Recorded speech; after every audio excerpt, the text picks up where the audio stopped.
अस्सलाम वालेकुम, welcome back to Khan's tuitions. I hope you all are doing good. जैसा कि संडे को सीएसएस स्क्रीनिंग टेस्ट है और उसके लिए हमने एक सीरीज स्टार्ट की है जिसमें हम बेसिक मेन चीजें कवर कर रहे हैं। पिछली वीडियो में मैंने बात की थी उर्दू ग्रामर की and thank you for giving such a warm response on that video. और आज की वीडियो में हम बात करेंगे मैथ्स की and upcoming video I will talk about इस्लामियात।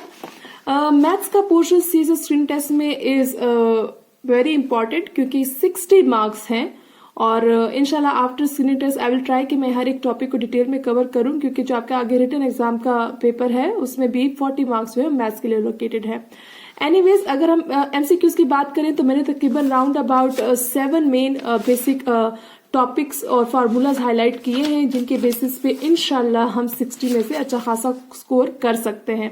सबसे पहले and foremost the important rule to learn is D maths rule. आपको कोई भी इक्वेशन देंगे वो या आपको कहेंगे कि इस इक्वेशन को सॉल्व करेंगे या उसमें से कोई एक वैल्यू मालूम नहीं होगी, आपने वैल्यू को मालूम करना होगा। Remember whenever you are going to solve any equation आपने उसको डायरेक्ट सॉल्व नहीं करना, आपने डी मैथ्स का रूल लगाना है। अब ये मैंने इक्वेशन डायरेक्ट सॉल्व की है 3 + 4 × 5। कोई मसला तो नहीं है। 3 + 4 = 7, 7 × 5 35, but the answer is wrong. Why? आपने लगाना है D maths rule. D maths means division, multiplication, addition and subtraction. सबसे पहले यहाँ पे डिवीजन तक का साइन तो नहीं है लेकिन मल्टीप्लीकेशन है, तो आप सबसे पहले मल्टीप्लाई करेंगे। 4 5 आर 20, उसके बाद उसमें आप 3 ऐड करेंगे and that is 23। That's why the answer is correct. मैंने एफपीएससी का भी टेस्ट देखा है, मैंने कुछ अकेडमिक्स का भी देखा है और उसके बेसिस पे मैंने फार्मूलाज आप कह सकते हैं जमा किए हैं, तो प्लीज इनको लाजमी फॉलो करें। सबसे पहला तो एक ये रूल हो गया, ये आपको किसी भी फॉर्म में दे सकते हैं, कोई इक्वेशन देंगे, कोई अलजेब्रिक एक्सप्रेशन देंगे, but you should follow this rule. और अगर इन साइंस के अलावा वहां पे कोई ब्रैकेट है तो सबसे पहले आपने ब्रैकेट को सॉल्व करना है।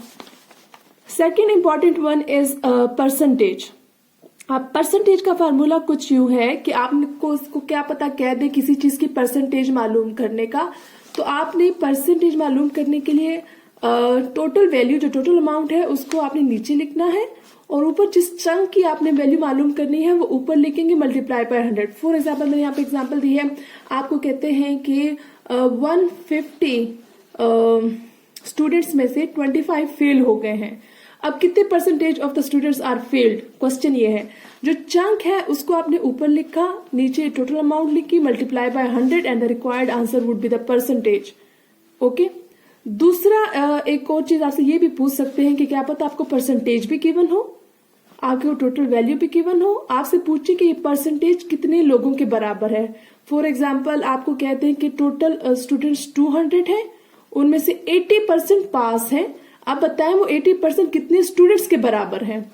इसका यही फार्मूला है, ये सारी चीजें यहाँ पर आ जाएंगी, एक्स साइड पे रह जाएगा। उसका फार्मूला कुछ यूं है, percentage multiply by total value divided by 100 और रिक्वायर्ड चंक ऑफ इन्फॉर्मेशन आप एक साइड पे लिख लेंगे। फॉर एग्जाम्पल ये 80% स्टूडेंट्स पास हैं आउट ऑफ 200। अब 80 की हमने वैल्यू निकालनी है कि वो है कितने स्टूडेंट्स, उसके लिए आपने ये फार्मूला यूज करना। I am not solving them, it is taking time, so I have not solved it. आप सॉल्व कर सकते हैं। अच्छा, परसेंटेज तो आपने 2 फार्मूले सीख लिए कि एक तो परसेंटेज कैसे मालूम करना है और दूसरा ये कि अगर परसेंटेज मालूम गिवन है तो हमने उस नंबर को कैसे मालूम करना है। और 2 और इम्पोर्टेंट चीजें परसेंटेज में, आपको कभी कभार प्रॉफिट परसेंटेज भी मालूम करना होगा, कभी लॉस परसेंट भी। प्रॉफिट परसेंट फॉर एग्जाम्पल आपको कहेंगे कि एक बंदे ने एक गाड़ी खरीदी और उसके बाद उसने उस गाड़ी को प्रॉफिट कमाकर मजीद आगे बेच दी, तो जो इंक्रीज वैल्यू है डिवाइडेड बाय टोटल वैल्यू जो ओरिजिनल वैल्यू है मल्टीप्लाई बाय 100 आप करेंगे, वो परसेंटेज आपको मिल जाएगी। लॉस में आपने क्या करना है, जो डिक्रीज नीचे आपने टोटल वैल्यू लिख के मल्टीप्लाई बाय 100 करके लॉस आ जाना है आपका। परसेंटेज के 3 से 4 क्वेश्चंस आ सकते हैं, इसलिए आपने इन फॉर्मूलाज पे ज्यादा फोकस करना है। मूविंग फॉरवर्ड, इसके बाद एक और इम्पॉर्टेंट चीज जो है वो होती है रिगार्डिंग प्रोपोर्शंस के क्वेश्चंस। उसमें होता है डायरेक्ट रिलेशन, इनडायरेक्ट रिलेशन। अब सवाल कुछ यूं आएगा कि अगर 8 मजदूर एक काम 10 दिनों में करते हैं तो अगर वो मजदूर 12 मजदूर हो जाएं तो वो ये काम कितने दिनों में कंप्लीट करेंगे। आपको ये क्वेश्चन भी आ सकता है। आपको ये क्वेश्चन भी आएगा कि अगर 40 मजदूर 8 घंटे रोजाना काम करते हैं 30 दिन के लिए, और आगे वो इन्फॉर्मेशन चेंज करके कुछ कह देंगे कि अब बताएं अब इतने लोग इस काम को कितने दिनों में करेंगे।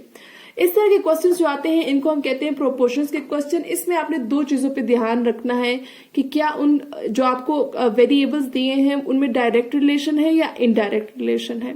डायरेक्ट रिलेशन से मुराद कि फॉर एग्जाम्पल अगर आपको दो चीजें गिवन है, मजदूर गिवन है और साथ डेज गिवन है, तो अगर एक चीज बढ़ेगी तो साथ दूसरी भी बढ़ेगी, it means there is direct relation. And if one decreases and the other also decreases then it is direct relation. लेकिन अगर एक चीज बढ़ रही है दूसरी कम हो रही है, दैट इज इनडायरेक्ट। हाउ? अब अगर हम मजदूरों की बात करें और दिनों की, अगर मजदूर एक काम कर रहे हैं और उनकी क्वांटिटी बढ़ जाती है तो डेफिनेटली कम डेज में वो काम कंप्लीट होगा।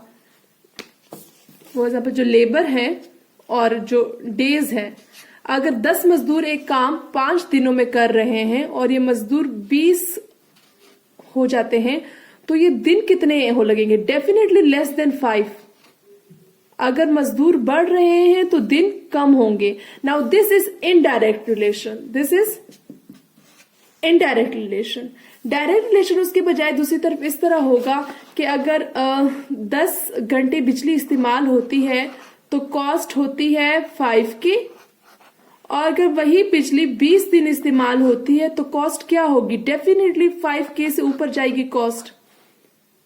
तो अब एक चीज अगर बढ़ रही है, कॉस्ट भी बढ़ रही है, तो दैट इज डायरेक्ट रिलेशन। सबसे पहले ऐसे क्वेश्चंस में आपने रिलेशन देखना है कि जो जो चीजें आपको दी हैं उनमें से क्या चीज क्या हो रही है। अगर दोनों चीजें बढ़ रही हैं, दोनों चीजें कम हो रही हैं, दैट इज डायरेक्ट। और अगर वो चीज एक बढ़ के एक कम हो रही है, that is indirect. Question solve करने का तरीका ये है, मैंने एक कॉलम बनाया है। अगर 2 चीजें हैं तो आपके 2 कॉलम्स बनेंगे, अगर 3 चीजें हैं तो बनेंगे। पहले हम 2 के साथ करते हैं।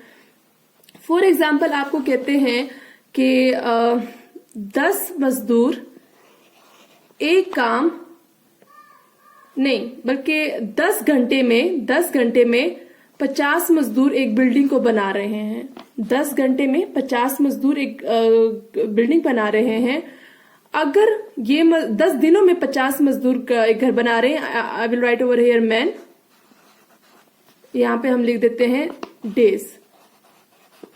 अब वो कह रहे हैं कि अगर ये मजदूर 80 हो जाएं तो कितने दिनों में ये पूरा काम कंप्लीट होगा। अब आप पहले रिलेशन देखेंगे। अगर मजदूर बढ़ रहे हैं तो दिन कम लगेंगे डेफिनेटली। तो अब इन दोनों के दरमियान क्या मौजूद है? Indirect relation. अब आपने क्या करना है, आपने एक एरो की मदद से, हमेशा ये एरो आपकी लाइफ में कांस्टेंट होना है कि आपने एक्स से ऊपर की तरफ लेके जाना है इस एरो को। अब ये इनडायरेक्ट रिलेशन डायरेक्ट रिलेशन है, इनडायरेक्ट रिलेशन है, तो आपने एरो उल्टी साइड ले जाना है। इसके बाद आप जो एरो के ये साइड है ये आप ऊपर लिखते हैं, x/10 is equal to 50/80, x is equal to 50/80 multiply by 10। ये आपको मैं एक और बार भी कर दूंगी, पहले इस चीज को समझ लेते हैं। इसके बाद फॉर एग्जाम्पल आपको वो आवर्स का भी दे देते हैं ट्रिब्यूट, बल्कि मैं एक और क्वेश्चन आपको फुल सॉल्व कर देती हूँ ताकि आपको सही से आइडिया हो। फॉर एग्जाम्पल वो आपको कहते हैं कि डेज गिवन है, मैन है और आवर्स है। उनका मानना यह है कि फॉर एग्जाम्पल पहले 50 मजदूर काम करते थे, अब 80 मजदूर काम कर रहे हैं। वो 50 मजदूर एक दिन में 6 घंटे काम करते थे, अब 5 घंटे काम कर रहे हैं। पहले 10 दिनों में बिल्डिंग कंप्लीट हुई थी, अब कितने दिनों में बिल्डिंग कंप्लीट होगी। अब ये आपकी इंफॉर्मेशन है जो आपने सारी लिख ली। सबसे पहले जो एक्स वाली वैल्यू होगी वहां से आप एरो को इस तरह ले जाएंगे, ठीक है।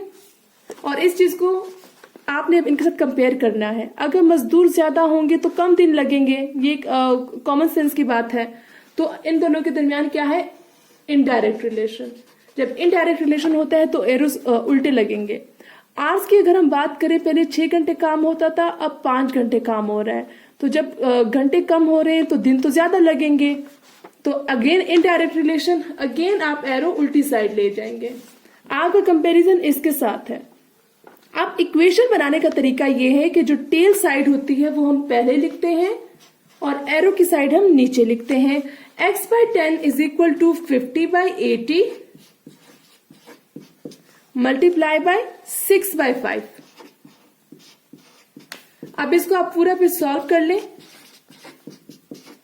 और ये जो 10 है ये इस साइड आ जाएगा और इधर x, और ये जो सॉल्व हो जाएगा वो आपके पास नंबर ऑफ डेज होगा। अब आपको मैं एक और एग्जांपल भी बता देता हूँ। अब फॉर एग्जांपल दो वेरिएबल्स का भी कर लेते हैं हम कि एक फैमिली के मेंबर्स जो हैं, मेंबर्स ऑफ अ फैमिली 12 लोग हैं और उनके पास जो फूड की सप्लाई है that is enough for 20 days. अब इनका मानना है कि मेंबर्स जो हैं वो 6 हो गए हैं। अब कितने दिनों तक ये खुराक चलेगी? इसका अगेन सिंपल सा तरीका है, पहले हम एरो ऐसे ले जाएंगे, this is your rough work. अब आप कंपेयर करें डायरेक्ट रिलेशन है कि इनडायरेक्ट है। अब मेंबर्स अगर कम हुए हैं तो यकीनन वो खुराक ज्यादा दिन चलेगी, तो इनडायरेक्ट रिलेशन है। एरोज आपने उल्टे लगा लिए। x/20 is equal to 12/6। जो टेल है वो ऊपर आएगी और जो एरो है वो वाली अमाउंट नीचे लिखेंगे और उसके बाद 12/6 मल्टीप्लाई बाय 20 करके आपने इसको सॉल्व कर लेना है। अब ये सारे इनडायरेक्ट रिलेशन आए हैं। अगर डायरेक्ट रिलेशन होता हम दोनों एरोज ऊपर की तरफ लगाते। अगर यहाँ पे इस तरह होता तो हम दोनों एरोज ऊपर की तरफ लगाते if it was a direct relation. I hope it is clear and if आपको क्लियर नहीं हो रहा प्लीज आप कमेंट्स में पूछ लें, I will solve it again once for you. Anyways moving forward, ये थे प्रोपोर्शंस के क्वेश्चन। इस तरह के बहुत से क्वेश्चन अकेडमीज ने बहुत ज्यादा दिए हैं, एफपीएससी ने इतने नहीं दिए, तो बस आप तैयार करके चले जाएं, इतनी मुश्किल चीज नहीं है। इसके अलावा फोर्थ जो इंपॉर्टेंट चीज है वो है रिगार्डिंग पावर्स। पावर्स से मुराद दो चीजें हैं, दो किस्म की चीजें आएंगी पेपर में जो मैंने सॉर्ट आउट की है। नंबर एक मल्टीप्लीकेशन। अगर पावर्स मल्टीप्लाई हो रहे हैं तो इस मीन आपने ऐड करना है उनको। अगर डिवीजन की साइन में आ रहे हैं इसका मतलब है आपने उनको माइनस करना है। आई होप इट इज क्लियर। इसके अलावा दूसरी चीज जो है कि अगर ये पावर है इसका मतलब ये नहीं कि 10 multiply by 2 is equal to 20 या 7 power 3 multiply is equal to 7 multiply by 3 is equal to 21। Those are wrong. अगर पावर में कोई चीज आ रही है इसका मतलब है उसी चीज को आपने उतने टाइम्स मल्टीप्लाई करना है। फॉर एग्जाम्पल अगर 10 पावर स्क्वेयर है तो 10 मल्टीप्लाई बाय 10 100, ना कि 10 multiply by 2 is equal to 20। 7 power 3 is equal to 7 multiply by 7 multiply by 7 और फिर जो आंसर आएगा वो आप यहाँ पे लिखेंगे। आई hope it is making sense. और जो ये चीजें ये आप एफपीएससी की उसमें भी देख लें, बहुत से क्वेश्चन इस तरह आए हुए हैं कि आपको कहते हैं कि सॉल्व करें। उनमें आपने ये करना है कि अगर डिविजन होगी तो पावर आप माइनस कर लेंगे, अगर मल्टीप्लीकेशन है तो पावर आप प्लस कर लेंगे। आई होप इट इज क्लियर। अच्छा, ये तो बहुत ही इंपॉर्टेंट है सीरीज क्वेश्चंस। 6 से 7 क्वेश्चन तो एफपीएससी ने दिए हुए हैं। इसमें यह होता है कि आपको एक सीरीज के नंबर्स दे दिए जाते हैं और आपको कहा जाता है कि अब इसमें जो मिसिंग नंबर है वो आइडेंटिफाई करें। इसमें आपने देखना है कभी कभार टेबल्स के मल्टीपल्स गिवन है, जैसे मैंने एक एग्जांपल लिखी हुई है 25 30-44। अगर देखिए 5 का टेबल है, 5 5 are 5 6 are 5 7 are 5 8 are 5 9 are, तो डेफिनेटली यहाँ पे आंसर होगा 35। इस तरह आपको 8 का टेबल भी आ सकता है, 4 का भी आ सकता है। दूसरी चीज जो आप देखेंगे वो आपने डिफरेंसेस देखने हैं। अब जैसे लिखा हुआ है 25 36 48, ना ये कोई टेबल है ना कुछ। आपने क्या करना है, जल्दी से आपने इनको देखना है। अब ये इंक्रीज हो रही है वैल्यू तो आपने माइनस करना है। 25 और 30 से अगर इनको माइनस करेंगे आंसर वुड बी 11। 36 और 48 को माइनस करेंगे तो आंसर वुड बी 12। आप डिफरेंस देखें कि एक तो 1 का डिफरेंस आ रहा है, 11 12। यकीनन अब जो अगली वैल्यू होगी उन दोनों के दरमियान किसका डिफरेंस होगा, 13 का। अब आप 48 और 13 को प्लस कर देंगे। अगर मैं इसको प्लस करूंगी तो I hope the answer would be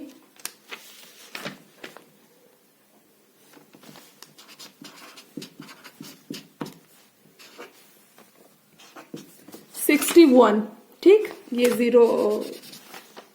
इसके बाद अब ये जो है 4 9 36, ना तो ये टेबल है, इसको जब हम माइनस भी कर रहे हैं तो एक सीरीज नहीं बन रही।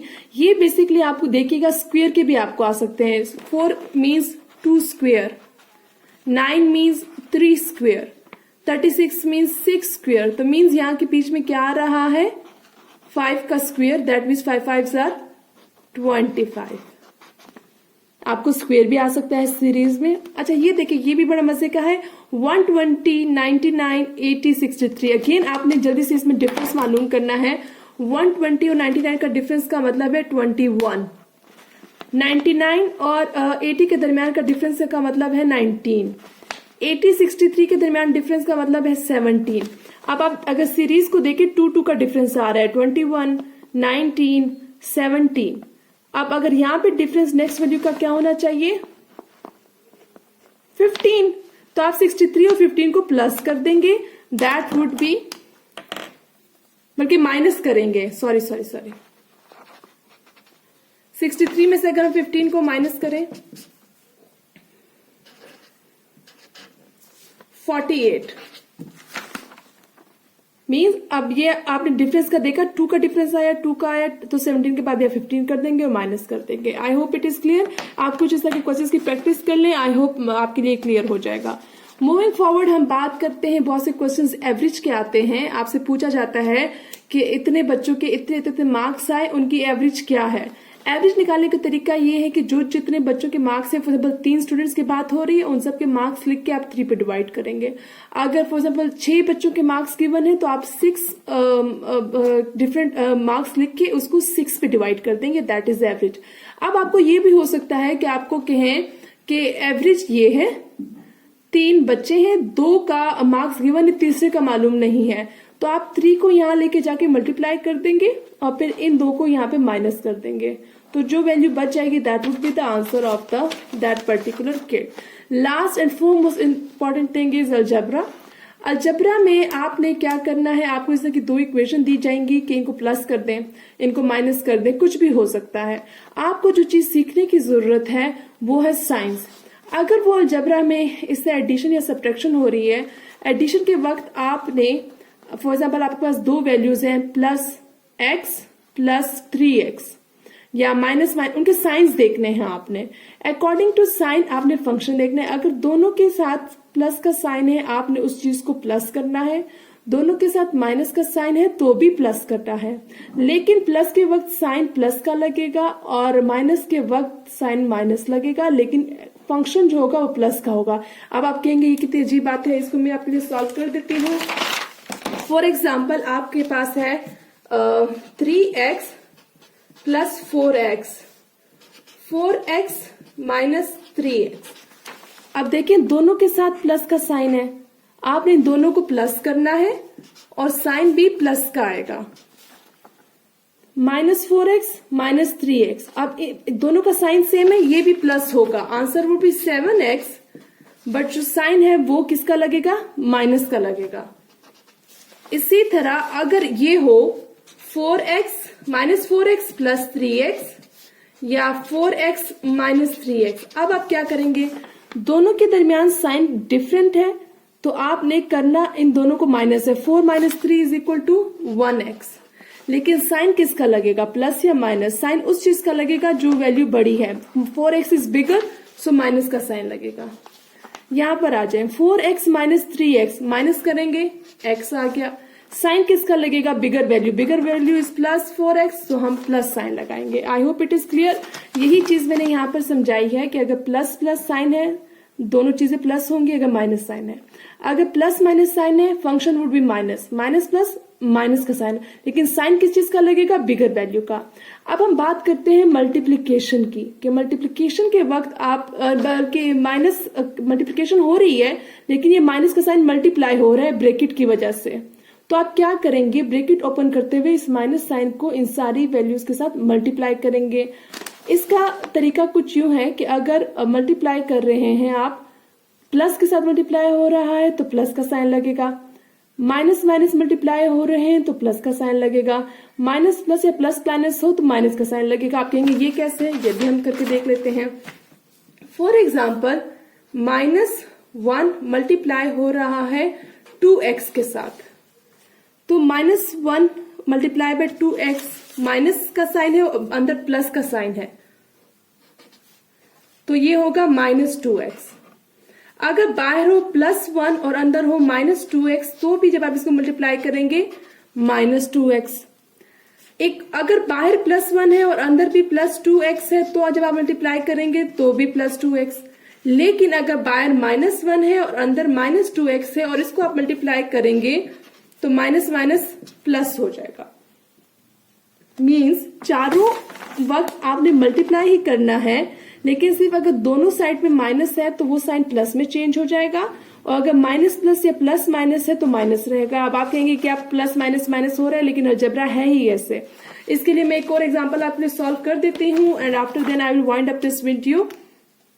फॉर एग्जाम्पल पेपर में आपको कहते हैं कि सॉल्व दिस इक्वेशन।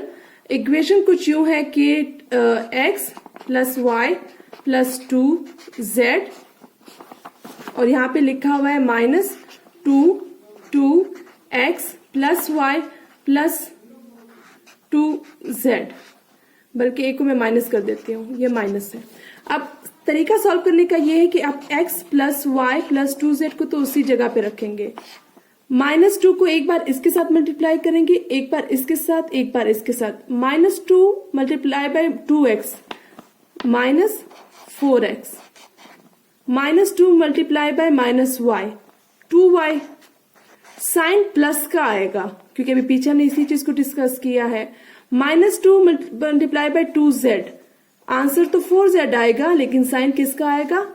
माइनस का। ये तो मल्टीप्लीकेशन में हो गया। अब इसके बाद आप इसको ओपन करेंगे, x + y + 2z -4x। अब अगर हम एक साथ इनको ले आएंगे,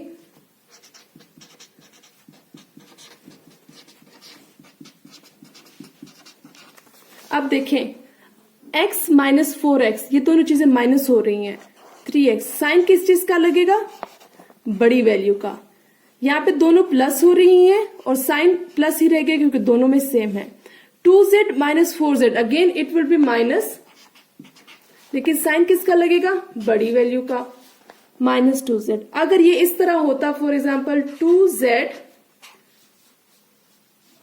अगर होता -2z - 4z, तो हम इन दोनों को माइनस नहीं करेंगे, हम इन दोनों को प्लस करेंगे और साइन भी माइनस का रहेगा। आई hope it is clear. Just go through the rules which I have mentioned over here. आप इसको अगर एक दो बार फॉलो कर लेंगे, आई hope you will get hold of it. Thank you for watching this video and stay tuned. Soon Islamic video would be also uploaded. Allah Hafiz.